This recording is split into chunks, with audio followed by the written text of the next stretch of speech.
You may have asked why we went over this tool right here in our last video, and that's because this is for cameras, which we're not going to be working with those yet, not till later in the course. So we're not going to talk about those right now, but once we get to more of the 3D section in After Effects, we'll cover that tool right there.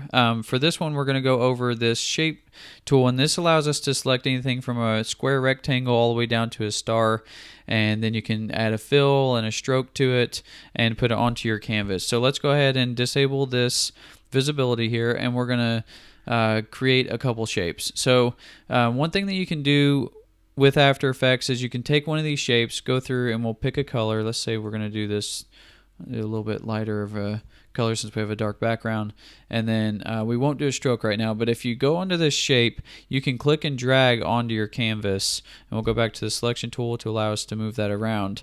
But another thing that you can do if you want to fill the entire screen is you can go to this shape, click your fill, and then you can double click on the shape, and it will make your shape the entire size of your composition. So it's a really nice quick shortcut if you're trying to create a background or anything like that. So let's go ahead and delete this. We can also click and hold and go to a rounded rectangle, click and drag. We can also move that around. I'll leave that there. If we go here and let's say we want to go to an ellipse, if we double click that, it'll make it the entire shape of the composition. So if I move this down, you can see that. Now what happened here is we created two shapes, but they're actually on the same layer. So you notice that we have ellipse and a rectangle, and each one of these have different properties on them.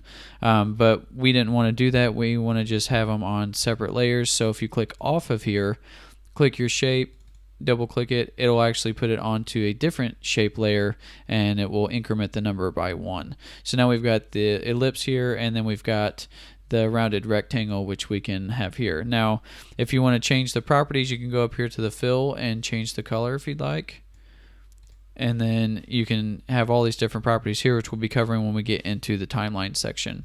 So this, the shape layer, if you want to do a star, you can go through here and create and drag one, put that on the same layer or a separate layer, and then you can click and hold to get to these. Now the shortcut for that, if you want to use it, is the Q.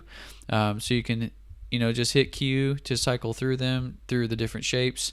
And if you want to add a stroke, you can go here, pick your color.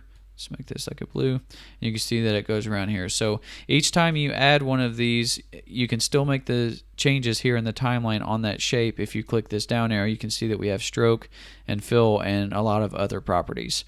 So that was the shape tool, and the next one we're going to be going over the pen tool. And if you're familiar with Photoshop, pen tool, it's very, very alike, and I think you'll catch on very quick.